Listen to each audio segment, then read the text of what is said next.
लोकशाहीवादी राष्ट्र म्हणून संपूर्ण जगात शेखी मिरवत असलेल्या अमेरिकेच्या धोरणांची दिशा आता मात्र संपूर्णपणे बदलली असल्याचं अगदी प्रकर्षानं जाणवू लागलंय.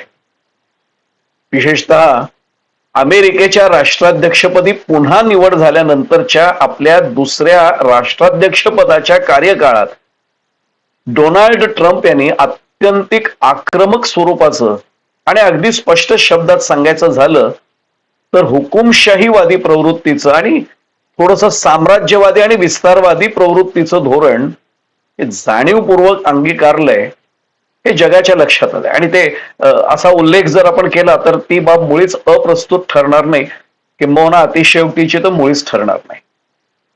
आजवर चीन बाबत केलं जाणारं जे वर्णन होतं विस्तारवादी राष्ट्र, साम्राज्यवादी राष्ट्र, ते यापुढे अमेरिकेलाही तंतोतंत लागू ठरेल अशीच निदान सध्याची तरी परिस्थिती नक्कीच आहे.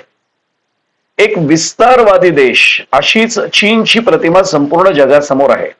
मात्र आता हेच विशेषण ट्रम्प यांच्या या द्वितीय कार्यकाळात अमेरिकेला देखील लागू करावं लागेल अशी आजची परिस्थिती आहे. ट्रम्प यांनी हेच धोरण आता अगदी उघडपणे आणि अगदी बेधडकपणे अंगीकारलेलं आहे. बेमुरवतखोरपणे ते विस्तारवादी मार्गावरून वाटचाल करत आहेत.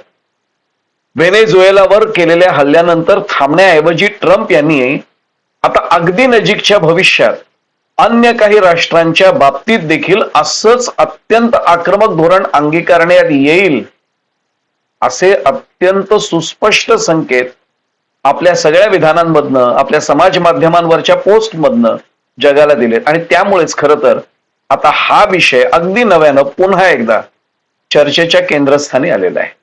जगासाठी तो चिंतेचा विषयही ठरलेला आहे. या वर्षाच्या प्रारंभीच अमेरिकेनं व्हेनेझुएलावर थेट हल्ला केला. विशेष म्हणजे स्वतः ट्रम्प यांनीच हा हल्ला करण्यासाठीचा लेखी आदेश दिला होता आणि ही बाब स्वतः ट्रम्प यांनीच जाहीररित्या कथन केलेली आहे. या कारवाई अंतर्गत व्हेनेझुएलाची राजधानी कराकस मध्ये अनेक मोठे मोठे बॉम्बस्फोट करण्यात आले हे जगाने पाहिलं. अमेरिकेच्या हवाई दलानं व्हेनेझुएलाच्या लष्करी आणि काही सरकारी इमारतींवर, महत्वाच्या इमारतींवर हल्ले केले. खर तर या निव्वळ एकतर्फी स्वरूपाच्याच कारवाईमध्ये अमेरिकेच्या हवाई दलानं व्हेनेझुएलाच्या 5 प्रमुख ठिकाणांना जाणीवपूर्वक आणि योजनाबद्धरित्या लक्ष्य केलं होतं, टार्गेट केलं होतं. त्यामध्ये फोर्ट ट्यूना हा काराकसचा म्हणजे राजधानी काराकसचा मुख्य लष्करी तळ, ला कार्लोटा हा काराकस मधला प्रमुख एअरबेस, एल व्होल्कन हे व्हेनेझुएलाचं मुख्य रडार स्टेशन, ला गोएरा एअरपोर्ट हे तिथलं प्रमुख बंदर आणि मिरांडा या राज्याचा विमानतळ असलेलं इगोएरोटे हे विमानतळ, या 5 ठिकाणांचा यात प्रामुख्याने समावेश होता. या हवाई हल्ल्यांमुळे मादुरो यांचं सुरक्षा कवच पूर्णपणे भेदलं गेलं आणि त्यामुळे त्यांना आणि त्यांच्या पत्नीला ताब्यात घेणं हे अमेरिकेला अगदी सहज शक्य होऊ शकलं.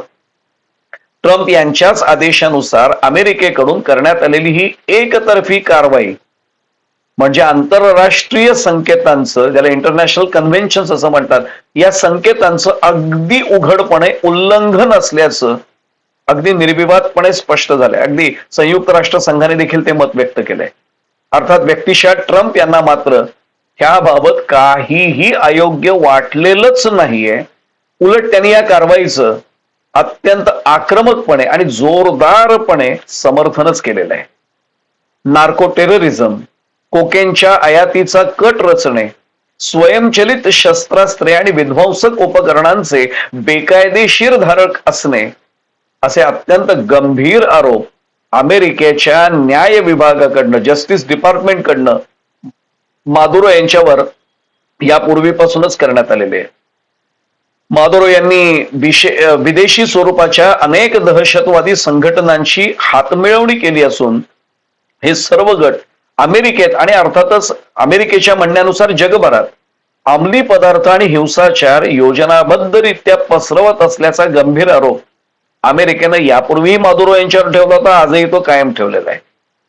अमेरिकेकडून मादुरो यांच्यावर ठेवण्यात आलेल्या या अतिगंभीर अशा आरोपांचा विचार केला तर आता त्यांच्या विरुद्ध ठोस स्वरूपाची कायदेशीर कारवाई केली जाईल हे निश्चित झाले. अर्थात हा कायदेशीर कारवाईचा निव्वळ फार्स केला जाईल असं आंतरराष्ट्रीय अभ्यासकांचं मत आहे, कारण त्यामागे इतिहास अशाच प्रकारची साक्ष आपल्याला देतो. ट्रम्प यांनी केलेल्या या कारवाई मागचा खरा उद्देश हाच खर तर सर्वार्थानं आक्षेपार्ह ठरलाय. मादुरो यांना पदच्युत करण्यासाठी सर्व पर्याय खुले असल्याचे संकेत ट्रम्प यांच्याकडून अलीकडच्या काळात अगदी वारंवार सातत्याने आणि उघडपणे देण्यात आले होते. आणि म्हणूनच या पार्श्वभूमीवर ट्रम्प यांनी केलेली ही जी कारवाई आहे ती व्हेनेझुएलामध्ये सत्ता परिवर्तन घडवून आणण्याच्याच उद्देशानं केलेली आहे हे अगदी सूर्यप्रकाशा इतकं आधीच स्पष्ट झालेलं होतं. किंबहुना ट्रम्प यांनी त्याच्यात कोणताही आडपडदाही ठेवलेला नव्हता. व्हेनेझुएलामध्ये सत्ता परिवर्तन घडवून आणून मादुरो यांच्याऐवजी अमेरिकेसाठी सर्वार्थानं अनुकूल अशी भूमिका घेणारीच व्यक्ती की ट्रम्प यांना राष्ट्राध्यक्षपदी हवी होती ती आजही हवी आहे. जगातल्या तेलाचे सर्वाधिक साठे हे व्हेनेझुएलामध्ये आहेत आणि ट्रम्प यांची त्याच्यावर नजर आहे हे देखील अत्यंत कटू सत्य आहे. शाश्वत सत्य तेच आहे. अमेरिकन तेल कंपन्यांना आता व्हेनेझुएलामध्ये कारभार करता यावा यासाठीच ट्रम्प यांनी हे धोरण तयार केलंय. याचाच अर्थ असा होतो की ट्रम्प यांनी केलेली ही कारवाई म्हणजे ट्रम्प यांच्या साम्राज्यवादी आणि विस्तारवादी धोरणाच्या अंमलबजावणीच्या दिशेनं त्यांनी ठोसपणे टाकलेलं हे पहिलं पाऊल ठरलंय. जाणीवपूर्वक शब्द वापरतोय, हे पहिलं पाऊल आहे. याचा अर्थ यापुढची पावलं त्यांची याच्यापुढे पडणारच आहेत. ट्रम्प यांची ही साम्राज्यवादी वखवख कमालीची वाढलेली असल्याचे सुस्पष्ट संकेत संपूर्ण जगाला याआधीच प्राप्त झाले. मादुरो यांच्यापेक्षाही वाईट अवस्था करण्याची धमकी त्यांनी व्हेनेझुएलाच्या अंतरिम राष्ट्राध्यक्षा डेल्सी रॉड्रिग्ज यांना अगदी जाहीररित्या परखडपणे दिले. डेल्सी रॉड्रिग्ज यांनी अमेरिका जे योग्य मानते ते केलं नाही तर त्यांची अवस्था मादुरोंपेक्षाही वाईट होऊ शकते असा निर्वाणीचा इशारा ट्रम्प यांनी अगदी उघडपणे दिलाय. जगाची पर्वा न करता त्यांनी हा इशारा रॉड्रिग्ज यांना दिलाय. ट्रम्प यांनी आता अंगीकारलेलं हे विस्तारवादी आणि साम्राज्यवादी धोरण हे कमालीचं ओंगळवाणं वाटायला लागलंय, ओंगळवाणं ठरलंय. युरोपमधल्या डेन्मार्कच्या आधिपत्याखाली असलेला ग्रीनलँड हा प्रदेश सुद्धा यापुढे अमेरिकेच्या या साम्राज्यवादी आणि विस्तारवादी धोरणांतर्गत केल्या जाऊ शकणाऱ्या संभाव्य कारवाईच्या ठिकाणांपैकी एक प्रमुख ठिकाण ठरेल अशी आता दाट शक्यता व्यक्त करण्यात येते आणि ती जाणवायला लागली. ग्रीनलँडला अमेरिकेचा एक अविभाज्य भाग बनवण्याची इच्छा ट्रम्प यांनी अगदी जाहीररित्या व्यक्त केलेली आहे. त्यामुळे डेन्मार्क आणि अमेरिका या उभय देशांमध्ये आता अलीकडच्या काळामध्ये सुद्धा कूटनीतिक स्तरावर तणाव निर्माण झालेला होता आणि तो तणाव आजही कायम असल्याचं जाणवते आणि ट्रम्प यांच्या या विस्तारवादी आणि साम्राज्यवादी धोरणांमुळे हा तणाव अधिकच वाढेल अशीही स्पष्ट लक्षणं दिसत आहेत. ग्रीनलँड हा डेन्मार्कच्या अंतर्गत एक स्वयंशासित प्रदेश असून तो भाग नाटोचा सदस्यही आहे. ग्रीनलँडमध्ये कोणताही बाह्य हस्तक्षेप मुळीच सहन केला जाणार नाही असं डेन्मार्कनं याआधी देखील स्पष्ट केलं होतं. आता देखील डेन्मार्ककडनं याबाबतचा पुनरुच्चार करण्यात आलेला आहे. अगदी याच कारणास्तव अलीकडच्या काळात डॅनिश संरक्षण गुप्तचर एजन्सीनं अमेरिकेला आपला सहकारी म्हणून नव्हे तर एक संभाव्य धोका म्हणून अधोरेखित केलंय आणि ही बाब अत्यंतिक महत्वाची ठरली. वस्तुतः युरोपियन युनियन आणि अमेरिका यांचे मुळात संबंध चांगले होते, ट्रम्प यांनी ते बिघडवायला घेतलेत अशी वस्तुस्थिती आहे. ग्रीनलँडमध्ये या आधीपासूनच अमेरिकेचा लष्करी तळ अस्तित्वात आहे ही वस्तुस्थिती आहे. अमेरिकेला सामरिक दृष्ट्या अत्यंतिक महत्वाचा मानला जाणारा हा ग्रीनलँडचा प्रदेश लवकरात लवकर पूर्णपणे आपल्या आधिपत्याखाली आणायचं आणि अमेरिकेला म्हणण्यापेक्षाही व्यक्तिशः ट्रम्प यांची ती महत्वाकांक्षा आहे आणि त्यांनी ती लपवून ठेवलेली नाहीये. ग्रीनलँडचं सुव्यवस्थापन करणं हे डेन्मार्कला शक्य होणार नसल्यामुळे आणि राष्ट्रीय सुरक्षेचं कारण पुढे करून अमेरिकेला ग्रीनलँडची का आवश्यकता आहे हे ट्रम्प वारंवार आता जगाला सांगतायत. त्याबाबतची जाहीर वक्तव्य ट्रम्प सतत करतायत. ट्रम्प यांची ही भूमिका आता कमालीची वादग्रस्त ठरली. अमेरिकेच्या सुरक्षेसाठी ग्रीनलँड हा खूपच महत्वाचा भूभाग आहे, महत्वाचा प्रदेश आहे, असं ट्रम्प यांचं मत आहे. याखेरीज आर्क्टिक क्षेत्रातील चीन आणि रशिया यांचं वर्चस्व कमी करण्यासाठी देखील हा अत्यंत महत्वाचा मुद्दा ट्रम्प यांनी समोर ठेवलेला आहे की चीन आणि रशियाचं आर्क्टिक भागातलं वर्चस्व कमी करण्यासाठी सुद्धा ग्रीनलँडचा ताबा हा अमेरिकेकडे असणं आवश्यक आहे असं ट्रम्प यांना मनोमन वाटतंय. त्यांनी ते व्यक्त करून दाखवलंय. अगदी एक कारण देखील त्यांनी सांगितलंय आणि त्यामुळेच त्यांचं यापुढील लक्ष हे ग्रीनलँड असेल आता हे सर्वांना लक्षात आलंय. अर्थात हा प्रदेश डेन्मार्क कडून खरेदी करण्याचाच आमचा प्राधान्याने प्रयत्न असेल आणि आमचा पहिला पर्याय तोच असेल असं अमेरिकेचे परराष्ट्र मंत्री मार्को रुबियो यांनी म्हटलंय. याचाच अर्थ जर अशी खरेदी शक्य झाली नाही तर अमेरिकेकडून लष्करी कारवाई केली जाण्याची दाट शक्यता कोणालाही नाकारता येत नाही, किंबहुना ती दाट शक्यता उघडपणे आता निर्माण झालेली आहे. ट्रम्प यांच्या या विस्तारवादी आणि साम्राज्यवादी धोरणाबाबत आता अत्यंत जहाल स्वरूपाच्या प्रतिक्रिया जगभरातून व्यक्त होत आहेत. ग्रीनलँडला अमेरिकेशी जोडण्याच्या ट्रम्प यांच्या या मनोदयाला आता युरोपियन महासंघातील अनेक राष्ट्रांनी तीव्र विरोध केलाय. त्या 2 गट पडलेत ही देखील वस्तुस्थिती आहे. पण या संदर्भात France, Germany, Italy, Poland, Spain आणि ब्रिटन या 5-6 प्रमुख राष्ट्रप्रमुखांनी डेन्मार्कच्या पंतप्रधान मेटे फ्रेडरिक्सेन यांच्या समवेत म्हणजे ते 5 आणि या डेन्मार्कच्या 6व्या यांनी एक संयुक्त निवेदन आता जगासाठी प्रसिद्ध केलंय. ग्रीनलँड हे एक धोरणात्मक आणि खनिजांनी समृद्ध असलेलं बेट असून ते डेन्मार्कचाच अविभाज्य भाग आहे आणि ते त्यांच्याच लोकांचं आहे अशी अत्यंत सुस्पष्ट आणि परखड भूमिका या 6 जणांनी प्रसारित केलेल्या निवेदनाच्या माध्यमातून जगासमोर मांडण्यात आलेली आहे. डेन्मार्क आणि ग्रीनलँड बाबतचे कोणतेही निर्णय हे केवळ आणि केवळ डेन्मार्क आणि ग्रीनलँडच घेऊ शकतात असंही या 6 जणांच्या निवेदनात अत्यंत स्पष्ट शब्दात नमूद करण्यात आलंय. अमेरिकेनं ग्रीनलँड ताब्यात घेण्याचा जर प्रयत्न केला तर नाटोचं अस्तित्वच धोक्यात येईल असा अत्यंत निर्वाणीचा इशारा सुद्धा डेन्मार्कच्या पंतप्रधानांनी जाहीररित्या ट्रम्प यांना दिलेला आहे. आता ट्रम्प यांच्यावर त्याचा परिणाम होईल असं काही मानण्याचं कारण नाही.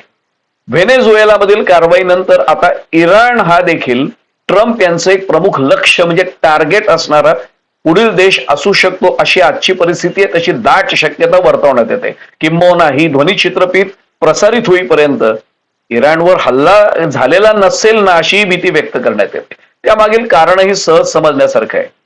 गेल्या अनेक दिवसांपासून म्हणजे एका 15 आठवड्यापेक्षाही अधिक काळापासून इराणमध्ये खामेनेई सरकारच्या विरोधात विविध ठिकाणी अत्यंत हिंसक जोरदार आंदोलन करण्यात येते. उग्र आंदोलन आहे आणि या सर्व आंदोलनांना हिंसक वळण लागले. शेकडो ठिकाणी हे हिंसक आंदोलन सुरू आहे. इराणमधल्या या सर्व आंदोलनांना अमेरिकेकडून पाठिंबा मिळत असल्याचे देखील संकेत हे प्राप्त झालेले आहेत. त्यातच अमेरिकेनं इराणमध्ये प्रसंगी थेट घुसण्याची धमकी उघडपणे आता दिलेली आहे. सद्यस्थितीचा विचार करता इस्रायलच्या खांद्यावर बंदूक ठेवून अमेरिका इराणवर हल्ला करण्याची किंवा इराणच्या विरोधात कारवाई करण्याची शक्यता ही मुळीच नाकारता येत नाहीये.